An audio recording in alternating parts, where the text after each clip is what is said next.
Copeuch Inversiones, el sitio donde todos pueden invertir, presenta Al Pan Pan. En el Mostrador Podcast, debate y conversación para comenzar tu mañana. Al Pan Pan, con Mirna Schindler. Entrevistas con los actores de hoy. El Mostrador, el poder de la independencia. ¿Cómo están ustedes? Muy buenos días. Comenzamos un nuevo capítulo de Al Pan Pan aquí por el mostrador.cl. Estoy aquí acercando el micrófono que lo tenía un poquito alejado. Y vamos naturalmente a estar conversando sobre la crisis, ¿no? Cómo continúa esta crisis por la falta de suministro eléctrico. Más de 90.000 hogares todavía no tienen electricidad. Aumentan las protestas, naturalmente, las respuestas particularmente en él, no son satisfactorias. El gobierno ha dicho a través del subsecretario del Interior, Manuel Monsalve, si hay algo peor que la inoperancia es la indolencia. En fin, un tema que vamos a estar conversando en nuestro siguiente bloque, como todos los miércoles, con nuestro editor económico, Iván Weissman. Ahora nos queremos concentrar en lo que está ocurriendo con Venezuela. Finalmente el presidente Gabriel Boric, en esta reunión que tuvo, ¿no? Esta visita de jefes de Estado con el presidente de Brasil, Ignacio Lula da Silva, no se logró sacar una declaración conjunta, mientras Estados Unidos está viendo con particular atención lo que pueda ocurrir entre la mediación que puede haber a través de México, el propio Brasil y también Colombia. Pero las señales no son para nada auspiciosas. Y queremos conversar con una persona que estuvo detenida 5 años en Venezuela durante, claro, el mandato de Nicolás Maduro entre el 2016 y el 2021. Fue detenido por el Servicio Bolivariano de Inteligencia Nacional, el SEBIN. Es abogado y periodista chileno-venezolano Braulio Jatar, que se encuentra en nuestro país. Braulio, un gusto de tenerte con nosotros. Gracias por tu tiempo con el Mostrador. Gracias a ti, Mirna, y al Mostrador por esta oportunidad. Honrado de estar con Muchas ustedes. gracias. Perdona, Braulio, ¿es Jatar o Yatar tu apellido? Jata, Jatar, perfecto. Braulio, lo que quiero, vamos a entrar en tu historia para entender después lo que pasó, pero antes de eso, ¿cómo ves lo que está ocurriendo en estas horas? Ya no se mostraron las actas de escrutinio, ya es un tema que pasó a último plano, porque definitivamente, si es que se muestran, no sabemos qué nos van a mostrar. Por otro lado, acá se ha hablado de fraude, pero en realidad no tenemos la información clara, ¿no es cierto?, para determinar si es que efectivamente hubo fraude o no hubo fraude, si esto es un golpe de Maduro o no es un golpe de Maduro, en fin. ¿Cuál es para ti la explicación más clara de lo que aquí ocurrió? sí, mira, yo diría que la explicación más clara, como tú lo pides, es una frase que yo dije apenas el presidente del CNE, al filo de la medianoche del domingo, anunció unos resultados. Yo simplemente en mi cuenta de X dije, siguiendo la máxima jurídica, el que alega prueba, ahora presente las actas. Y esa frase resultó ser lapidaria, porque ciertamente ellos que alegaron tener esos resultados numéricos no han podido a estas alturas, 10 días después, presentar pruebas. Y en derecho, el que no prueba lo que afirma, lógicamente, su acción declina, decae, pierde eficacia. Por lo tanto, si no tenemos un fraude, por lo menos tenemos un vacío legal con respecto a la afirmación que hizo el CNE y en consecuencia basta analizar la otra parte, que es la oposición, que por el contrario ha publicado además en un sitio público de verificación ciudadana, nacional e internacional, 81% de las actas provistas por sus testigos. Ya, por lo tanto, te vuelvo a hacer la pregunta que te dije al comienzo, no sé, que te hice al comienzo. Ya el argumento de presentar, porque el gobierno dice ya que tienen 30 días, ¿no es cierto?, para presentar estas actas. El gobierno ha pedido que incluso Edmundo González se presente ante el Tribunal Supremo de Justicia, pero la pregunta es, ¿se puede confiar en el Tribunal Supremo de Justicia como ente independiente, autónomo, que pueda, ¿no es cierto?, dar, ¿cómo decir?, un corte respecto de esta gran polémica y gran controversia? Bueno, lo primero es que es falso que Consejo Nacional Electoral o el órgano electoral venezolano tiene 30 días para publicar las actas, son 48 horas. 30 días es para que aparezca en Gaceta Oficial la proclamación del presidente electo. Allí en esa proclamación del presidente electo no aparece en escrutinio, aparece pues la identificación de ese ciudadano o ciudadana siendo proclamado por el CNE y a partir de su publicación en Gaceta Oficial tiene el tratamiento de presidente electo legalmente. La totalización, lo que establece la norma, que es la Ley Orgánica de Procedimientos Electorales, es 48 horas de vencido el lapso de escrutinio. Se debe totalizar. De hecho, yo no recuerdo, desde los años 50, en que se restableció la democracia, años 58 precisamente, el que el CNE, antes se llamaba Consejo Supremo Electoral, ahora se llama Consejo Nacional Electoral, demorara más de horas en empezar a hacer sus anuncios como es en todas partes del mundo. En este caso estamos hablando de 10 días de un Consejo Nacional Electoral que además ya proclamó a Maduro, presentó una cifra y no ha presentado ningún tipo de prueba. Entonces yo te diría que fundamentalmente en lo que estamos es en un fraude que no puede ser lógicamente probado en contra, sino que lo que se hace es día a día reafirmarse el fraude electoral. Bien, quiero preguntarte también en ese sentido, porque te hablaba del Tribunal Supremo, ¿no? Es que es muy importante, esto se ha dicho, pero me interesa mucho que tú nos expliques quiénes componen este tribunal, que es nuestra Corte Suprema. Es como volver es como tratar de llevarlo, ¿no es cierto?, a nuestra realidad, nuestra Corte Suprema, ya está el Tribunal Supremo de Justicia. ¿Se puede confiar en un Tribunal Supremo de Justicia, en este Tribunal Supremo de Justicia de Venezuela? Bueno, déjame darte una idea.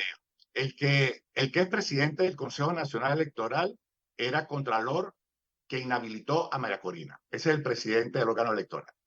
Y la presidenta del Tribunal Supremo de Justicia y presidenta de la sala electoral, a donde le han llevado supuestamente o le van a llevar las actas para que la valide, era funcionaria del PSUV hasta hace 2 o 3 años.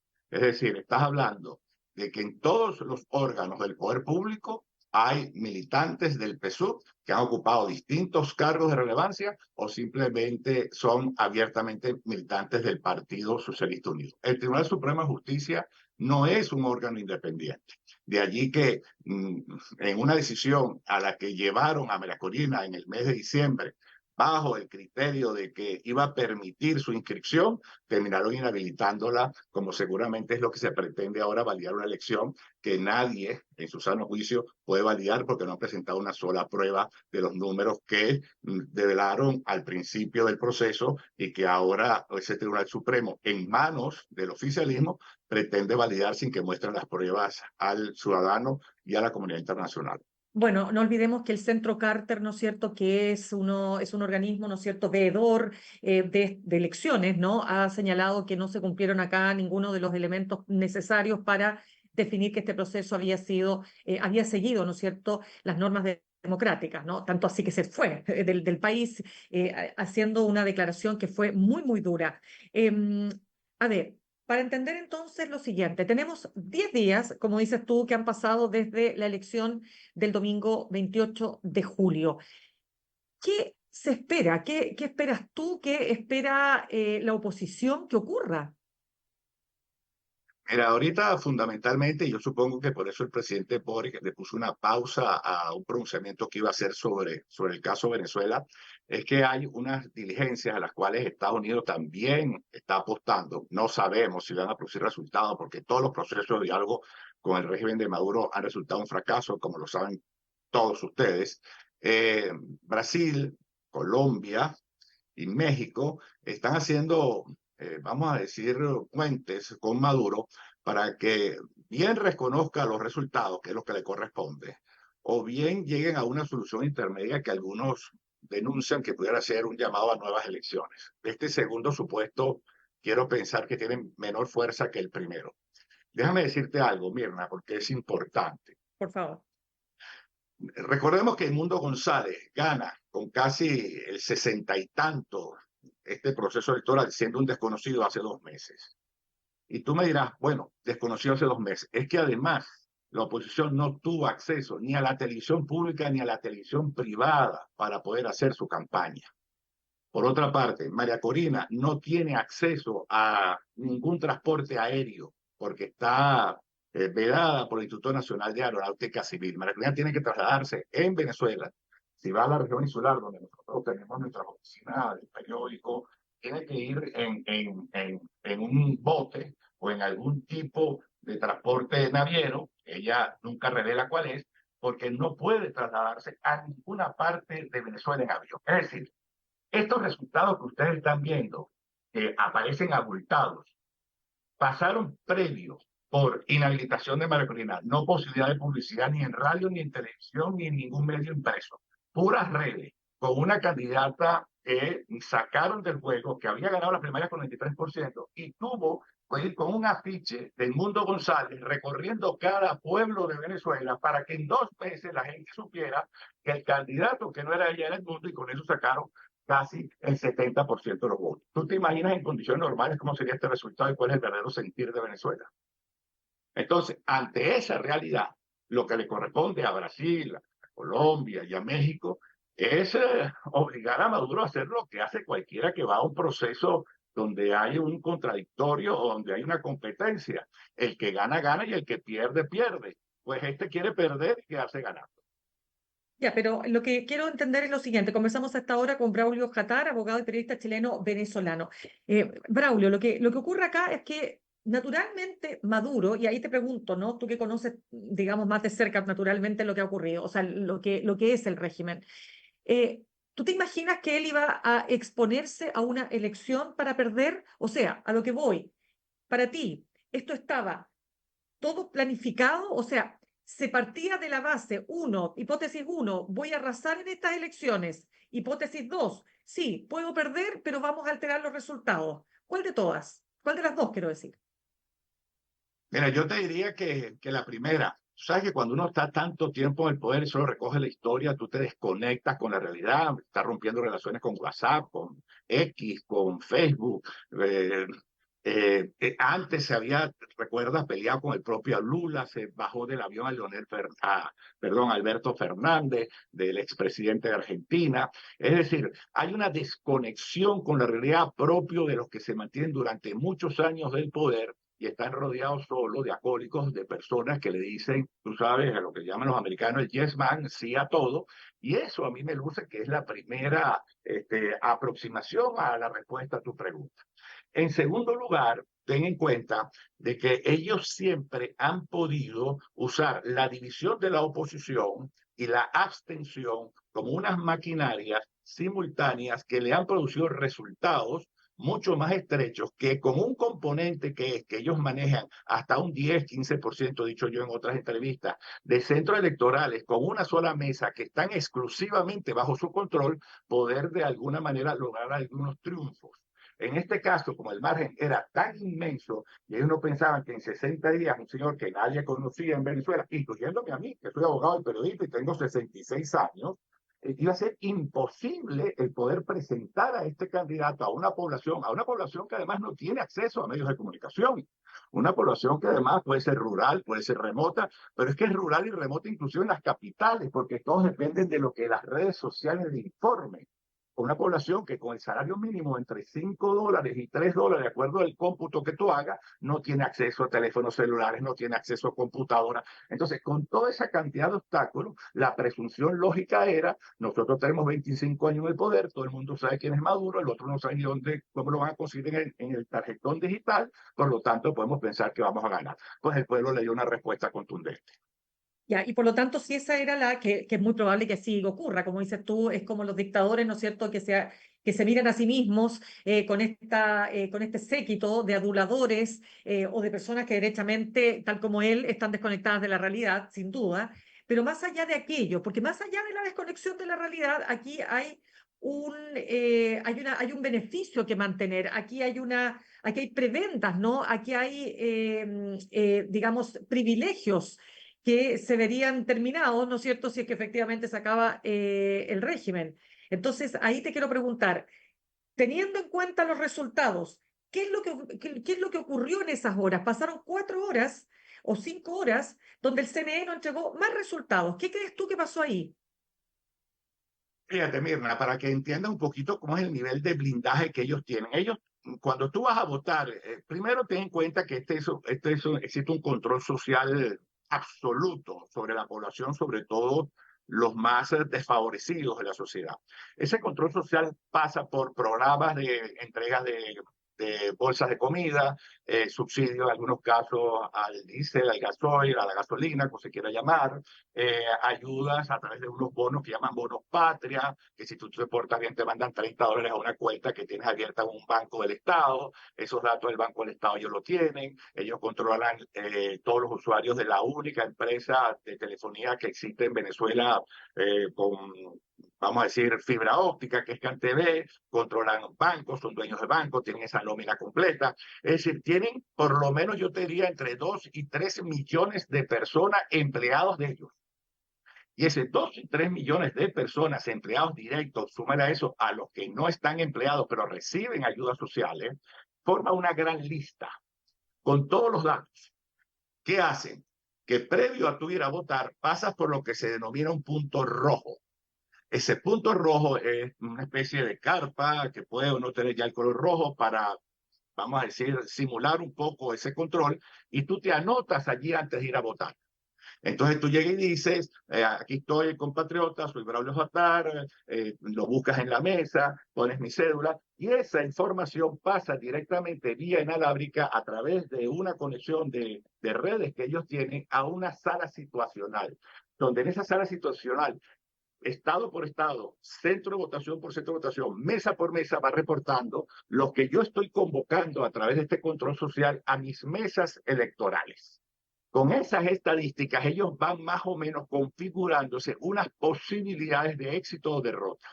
Cuando en cierto horario ellos hacen los cortes a las 11, a la 1 y a las 4 de la tarde. Con esos cortes ellos van midiendo su propia tendencia. Muy bien, es lógico a pensar que algunos de los que ellos apuntaron como rojo, vote azul, por decir algo, vamos a decir, siguiendo el símil. Pero la mayor de la gente tiene control social sobre ellos y vota rojo. Cuando ellos ven que las tendencias no les son favorables, que fue lo que empezó luego a hacerse público, y ellos hacen sus propias encuestas a boca de urna, con esos mismos cortes que te acabo de racionalizar, hacen un ataque específicamente a los centros de votación donde saben que históricamente más votan azules que rojos. Y en esos ataques a los centros azules buscan entonces de una manera arbitraria desarticular el proceso de votación, que fue lo que tú empezaste a ver a cierta hora de la tarde, que la oposición empezó a decir que estaban atracando, asaltando ciertos centros de votación, y luego, cuando ya ni A ni B les resultó, entonces empezaron a interrumpir los procesos de totalización en las mesas, que de acuerdo a los históricos son más votos azules que votos rojos. Y ahí vuelve la oposición a denunciar. A pesar de toda esta obstaculización, interrupción, la oposición logró rescatar 81% de sus actas y mostrar los números que está mostrando al mundo. Es tremenda tiene mucho sentido lo que tú planteas, ¿ah? Y es muy, muy tremendo, fíjate. Estamos conversando a esta hora con Braulio Jatar, abogado y periodista chileno venezolano, que pasó además 5 años detenido en Venezuela durante el mandato de Nicolás Maduro entre el 2016 y el 2021. Quiero preguntarte lo siguiente, ¿hay posibilidad? A ver, no, la pregunta es otra. Primero, ¿Maduro controla a las Fuerzas Armadas o las Fuerzas Armadas controlan a Maduro? Ya, Merna, que me dicen, ¿tú crees que las Fuerzas Armadas, sobre todo la cúpula, pues, se cambia de lado? Yo respondo, las Fuerzas Armadas son el lado. No pueden cambiarse, son el lado. Mira, desde que Maduro llegó a la presidencia, ha estado el mismo ministro de la Defensa, que es Padrino López. Históricamente, incluyendo Chávez, esos ministros de la defensa eran aquellos que tenían los mayores méritos de su promoción y, lógicamente, lo que eran los más antiguos en ella. Era un doble componente, mayores méritos y mayor antigüedad. Eso hacía que el ministro de la Defensa durara meses, durara un año y algo, y venía otro ministro de la Defensa. Durante todo el tiempo que ha estado gobernando Maduro, ha habido un solo ministro de la Defensa, que es Padrino López, que es ese que ustedes ven que dice allí lealtad Maduro, porque mi interpretación de eso es que ese es un solo lado, no se pueden cambiar de lado. En tal caso cambiará de opinión ese lado, pero no se van a cambiar de lado. Ese es el lado. Ya, o sea, no ves ninguna posibilidad de una fisura que pudiera cambiar esta correlación, ¿no? De apoyo a Maduro. Bueno, recuerden ustedes que Chávez era un teniente coronel. Chávez no era general, ni mayor general, ni era ni siquiera coronel, era teniente coronel. Hacia abajo es, es una interrogante abierta para todos. No, no lo sé, no tengo la información, pero históricamente fue un teniente coronel que se alzó en su momento y se llamaba Hugo Rafael Chávez Frías. Braulio, ¿tú esperas realmente que la comunidad internacional reconozca a Edmundo González y particularmente Chile? Te lo pregunto porque lo ha dicho nuestro gobierno, lo ha dicho el canciller, ha señalado que no tiene mucho sentido porque ya cuando ocurrió con Juan Guaidó, la verdad es que esto no sirvió para nada, en el fondo no lo dice con esas palabras, lo digo yo. Entonces la pregunta es, ¿vale la pena realmente ir por ese camino? Bueno, lo primero que hay que tener muy claro es que reconocer a Edmundo González como presidente electo no es lo mismo a reconocer a Juan Guaidó como presidente interino. Y te explico por qué, mira. Porque como tú bien sabes, porque pasa en todos los países, el presidente electo es simplemente eso, electo. No tiene ninguna competencia que compartir o que colida con el presidente en ejercicio. De hecho, los presidentes, luego de ser electos, que en Estados Unidos lo llaman el pato cojo, porque queda sin influencia, fundamentalmente lo que es una figura, hasta que finalmente el presidente oficial le entrega la banda y asume la presidencia. Entonces, en este caso, que además son 5 meses de diferencia, tú puedes tener a Edmundo González, presidente electo, sentado en su casa. Él no va a designar gobernadores, por ejemplo. Él no va a, perdón, embajadores. Él no va a designar a ningún miembro de su gabinete. Como pudo haber hecho Juan Guaidó, que designó canciller a Julio Borges, etcétera. El presidente electo es electo, no está en funciones. Es decir, esa es la primera distinción con Juan Guaidó. En segundo lugar, yo lo que creo, y hay que agradecerle al presidente Boric su muy rápida respuesta que marcó una pauta en la comunidad internacional, de que no reconocer los resultados por lo menos permite impugnar la proclamación de Maduro. Es decir, y es un poco lo que decía el canciller y el mismo embajador. Maduro no puede decir que ganó. Entonces ahí volvemos otra vez a un vacío de poder. Y ese vacío de poder tendrías que llenarlo, de acuerdo a la Constitución, con la, si nos olvidamos de Edmundo González, tendría que entonces el presidente actual de la Asamblea Nacional, que es Jorge Rodríguez, llamar a elecciones en 30 días, si ese fuera el escenario de vacío de poder. Ahora, ¿tú quieres eso?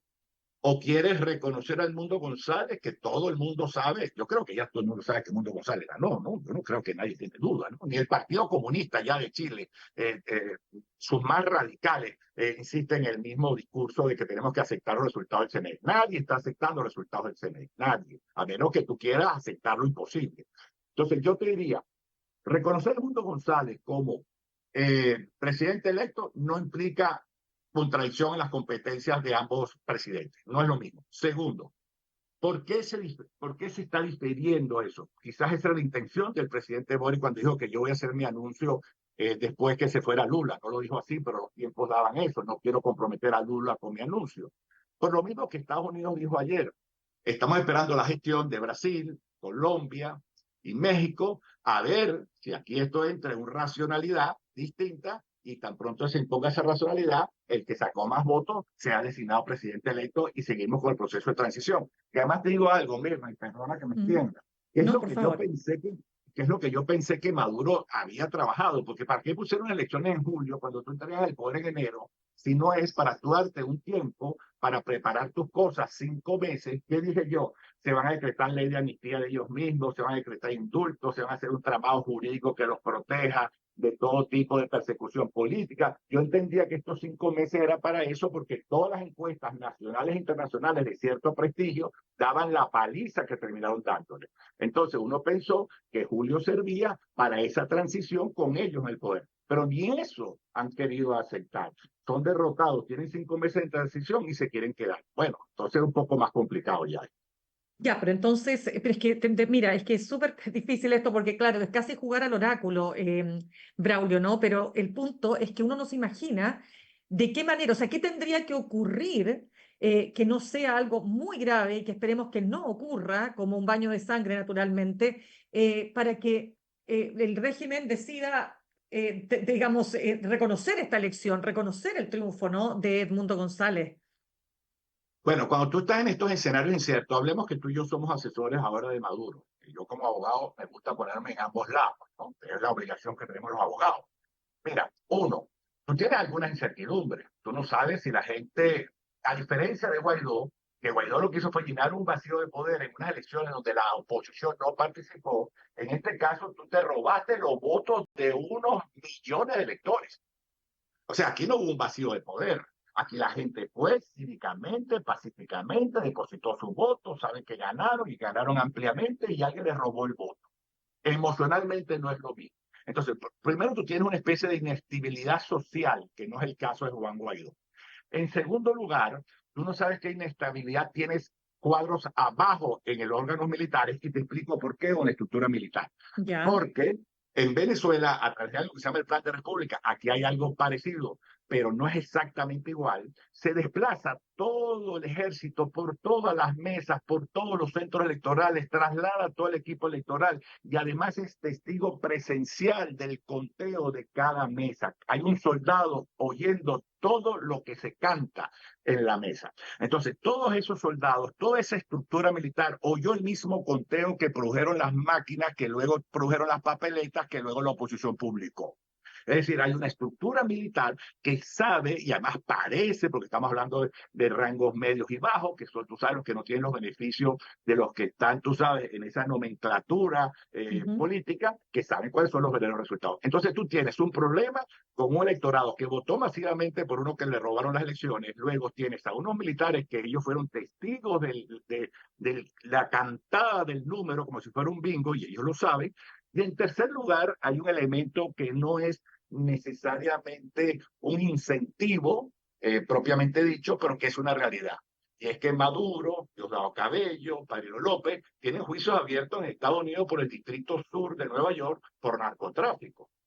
Y ya el presidente Biden, en un momento dado, ha dado muestras materiales de estar dispuesto a hacer cualquier cosa por resolver el problema de Venezuela, porque les indultó los sobrinos de la primera dama que estaban por narcotráfico y le indultó a Maduro, a Alessandro, que es señalado como una persona muy cercana a él. Algunos dicen que es su testaferro. Se los indultó Biden a los dos. Entonces, podría estar sobre la mesa un tercer elemento que no tiene nada que ver con esta, vamos a decir, inestabilidad en el sector social, en el sector militar, pero el incentivo puede ser que indulten a Maduro, a Padrino López y a Diosdado Cabello de los juicios que tienen pendientes en la Corte Sur de Nueva York por narcotráfico. Braulio, se nos acaba el tiempo, pero no puedo dejar de preguntarte por lo que tú viviste. Preguntarte, ¿no? Para todos aquellos que no conocen tu historia. Tú pasaste 5 años detenido, fuiste detenido por el Servicio Bolivariano de Inteligencia Nacional, SEBIN o SEBIN. Cuéntame, ¿qué fue lo que pasó? ¿Por qué te detuvieron? ¿Por qué estuviste 5 años preso? Bueno, mira, por lo mismo que estás viendo ahorita, ¿no? Alguien por ahí decía que habían anunciado una investigación contra Mela Corina y Edmundo González y entonces me preguntaban mi opinión. Yo decía, no, es que allá primero te meten preso y después es que te van a investigar. Tema a la inversa. A mí me metieron preso y después me tuvieron como horas sin decirme cuál era el cargo que me iban a presentar. Y a una hora de la madrugada, el jefe de investigaciones del Servicio de Inteligencia del SEBIN me llegó ahí a un cuarto oscuro, que fue mi recurrente, luego era un cuarto iluminado en aislamiento solitario, 24 horas sin contacto con la realidad. Me dijo, te quedas pegado, es la expresión que él usó para decir que te quedas preso por legitimación de capital. Cuando soy llevado luego frente al tribunal, el fiscal se me sienta al lado, el fiscal que me hacía cargo y me dijo a sí mismo, Braulio, me están pidiendo que te acuse por financiamiento del terrorismo y legitimación de capital. Y yo he dicho que yo no te voy a acusar por financiamiento del terrorismo porque yo no veo ningún elemento ni siquiera cercano a eso y tengo que hacerlo por legitimación de capitales. Y yo le digo, mi querido fiscal, si usted no ve ningún elemento para acusarme por financiamiento del terrorismo, tampoco por legitimación de capitales, porque ese dinero yo no sé ni de dónde lo sacaron, porque me pusieron y que a cargar $25,000 en un maletín en el puesto de copiloto y yo lo quería de mi casa a la estación de radio que está a 10 minutos. Entonces me dijeron que yo llevaba $25,000 para financiar el terrorismo. Lógicamente, plantado allí. Dicho eso, me quedé 5 años en Venezuela. Eh, eh, Pasé por tres etapas fundamentales. Uno, cárceles con delincuentes comunes, estilo Tren de Aragua, 1 año, después 2 años arresto domiciliario, después 2 años limitado al espacio geográfico de la Margarita con presentación cada 15 días. Y durante ese tiempo, Mirna, muchos me dijeron, tienes que escaparte, tienes que irte, aprovecha, mi casa está a 2 cuadras de una de las marinas más importantes de la isla de Margarita. Yo decidí quedarme, me estuve 26 audiencias y finalmente soy el único preso político con algún reconocimiento internacional, si se puede decir así, que gané mi juicio. Yo gano mi juicio, la fiscalía no apela y se demoran 8 meses en entregarme el pasaporte y finalmente llego a Chile. Y de una cosa, Braulio, ¿qué es esto de la cárcel del helicoide, que fue lo que, digamos, destacó la ministra Orellana, la ministra de la Mujer en Chile, ¿no? Cuando dijo, cuando vean lo que hay en esta cárcel, muchos de los que apoyan hoy día a Maduro van a tener que, no sé cuál fue la frase exacta que dijo, pero un poco desdecirse de sus palabras, ¿no? ¿Qué es exactamente eso que ella mencionó? El CODE se ha convertido en una cárcel emblemática, ahí llevan a los presos políticos. Como eso es un sitio, no es un sitio propiamente de cárcel, sino que es un sitio de oficinas, muy mal además ubicadas. Lógicamente hay zonas, es un sótano, donde es muy frío, muy aislado, sin ningún tipo de contacto con el mundo exterior. Pero yo te diría que ciertamente es una cárcel emblemática, pero yo estuve en cárceles con presos comunes y las cárceles con presos comunes, tú tampoco quieres estar allí. Yo estuve en la cárcel 26 de julio en lo que se llaman celdas de castigo y para darte una idea, eso es lo más parecido a cualquier imagen que tú puedas tener del encarcelamiento del Conde Montecristo, por ejemplo. Paredes grasientas, malolientes, ratas, ratones, alimañas. Ahí estuve yo en la cárcel 26 de julio. Y yo perdí 25 kilos los primeros 45 días en prisión. Es decir, cualquier cárcel que tú visites en Venezuela no tiene que ser específicamente el CODE. La relación a eso es porque ahí están muchos presos políticos. Yo nunca estuve en cárcel de presos políticos. Yo estuve compartiendo cárceles hasta con 7.000 presos comunes, por lo cual es bastante fácil temer por la vida de uno. Y cuéntame, para ahora sí que cerrar, pero Braulio, todo este tema que se ha generado, ¿no es cierto?, con el Tren de Aragua, todos estos grupos criminales tan brutales, ¿no? Y que no estábamos, por supuesto, en Chile acostumbrados a ver el nivel de delitos que son capaces de cometer. ¿Cómo se van desarrollando estos grupos delictuales en Venezuela? ¿Qué posibilita ese desarrollo, quiero decir? Mira, dos razones fundamentales. En un momento dado, el gobierno del entonces presidente Chávez, él creó dos estrategias. Una estrategia de pacificación de las cárceles, que fue entregar el poder de las cárceles a los jefes más criminales de las cárceles, que se llaman pranes. Entonces le dijo a los jefes de la cárcel, mire, ustedes controlen sus cárceles, eso sí, yo no quiero aquí linchamiento, no quiero aquí problemas internos, ustedes impongan su ley.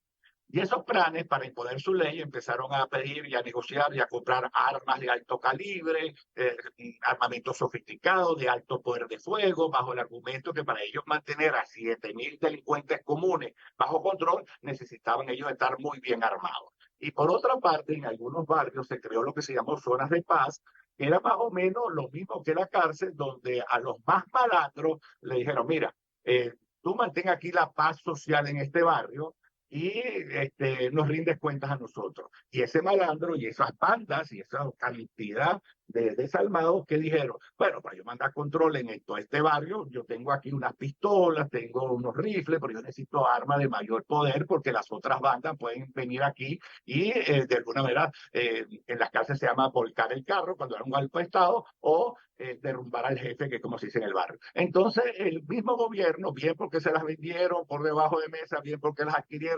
empezó a armar a los pranes en las cárceles y a los líderes negativos en los barrios. Bueno, como todo un negocio contra malandros, los malandros se alzan contra los malandros. llegó un momento, ya en la época de Maduro, no podían controlar ni a los malandros de la cárcel ni a los malandros de la zona de paz, y entonces decidieron acabar con los planes, que eso fue a principios de este año, y también empezar a eliminar a estos jefes de bandas de barrio, y estos, al verse sometidos al inmenso poder de fuego del gobierno, empezaron a desplazarse por todas partes, y llegaron a Colombia, llegaron a Estados Unidos y terminaron aquí en Chile. Ahora, ¿quién las creó? ¿Quién las configuró? ¿Quién las armó? Las deficiencias del Estado y la cooperación y complicidad del Estado. ¿Y qué son, Braulio, los llamados colectivos, que tanto se habla, ¿no es cierto?, de estos, digamos, grupos que aparecen? Yo me acordaba que era como nuestros gurkas en la época de la dictadura militar en Chile, ¿no? Que cuando estaban las personas protestando aparecían estos personajes que claramente eran agentes de seguridad encubiertos, ¿no? Pero ¿qué son exactamente? Porque no se pueden comparar lo mismo, porque esto eran parte de unos, quiero decirlo, de los servicios de seguridad del régimen de Pinochet. Pero ¿qué son estos colectivos en relación a lo que ocurre en Venezuela? Estos colectivos son los mismos que las camisas pardas del nazismo, el uso de fuerzas paramilitares del fascismo, que luego en Cuba también tienen a estos círculos de antiprotesta. Y en un principio se llamaban círculos bolivarianos y tenían un sentido social de, vamos a decir, de organizar las demandas sociales. Luego eso derivó en esto que estamos viendo, aquellos que eran demandas sociales, ya se ubicó a algunos a los que se les entregó motocicletas, se les dan sueldo, y ellos están llamados a ser la primera línea de defensa de la revolución. Entonces, esas personas con esa moto que les regalan o le entregan o le adjudican y pagados por el Estado, son aquellos que cubren, vamos a decir, la norma constitucional que establece que el ejército no puede repeler la ciudadanía, porque acuérdense que esta constitución surge a raíz de la situación generada por Chávez y luego por el Caracazo. Entonces ellos se cuidaron muy bien en la constitución del 99, que después 5 o 6 años después quisieron cambiarle 69 artículos porque ya no les servía. Ellos se cuidaron muy bien que la constitución fuera muy garantista del ciudadano. Entonces usan estos movimientos, vamos a decir, de avanzada, que no llevan uniforme, que son los que repelen a la ciudadanía, son los que los persiguen y óyeme, y son los que los Bien. asesinan. Hoy hay más de 20 muertos asesinados, la mayoría de ellas seguro por este tipo de círculos o este tipo simplemente de camisas pardas o de fascistas. Tremendo lo que nos describes, Braulio Jatar, abogado, periodista chileno-venezolano, que pasó 5 años detenido en Venezuela durante el mandato de Nicolás Maduro entre el 2016 y el 2021. Quiero darte las gracias por habernos compartido tu visión, tu análisis, pero también tu experiencia personal con lo que ocurre naturalmente en Venezuela. Yo honrado, siempre estoy pendiente del mostrador, lo veo en el canal de YouTube. A ti también siempre estoy atento de tu información, así que ha sido una honra para mí estar con ustedes. Totalmente. Muchísimas gracias. Igualmente, muchas gracias a ti. Saludamos a nuestros auspiciadores. Ahorrar cotidianamente se puede y de forma organizada, rápida y online con Ahorrando, la nueva funcionalidad de tu app Copeuch, en donde puedes programar ahorros de manera fácil y entretenida, eligiendo tus propias reglas y metas. Haz que el ahorro sea parte de tu vida con Ahorrando de Copeuch. Más información en copeuch.cl. Los queremos invitar a que se unan a nuestros newsletters. Por ejemplo, tenemos el newsletter del Mostrador semanal dirigido por Iván Weissman, todo lo que tienes que saber en economía, finanzas y negocios. También el newsletter Más Política del Mostrador, dirigido por Juan Diego Montalva, y el newsletter Universo Paralelo, que es el newsletter del Mostrador, donde el físico Andrés Komberov te llevará por un viaje fascinante a través del mundo de la ciencia.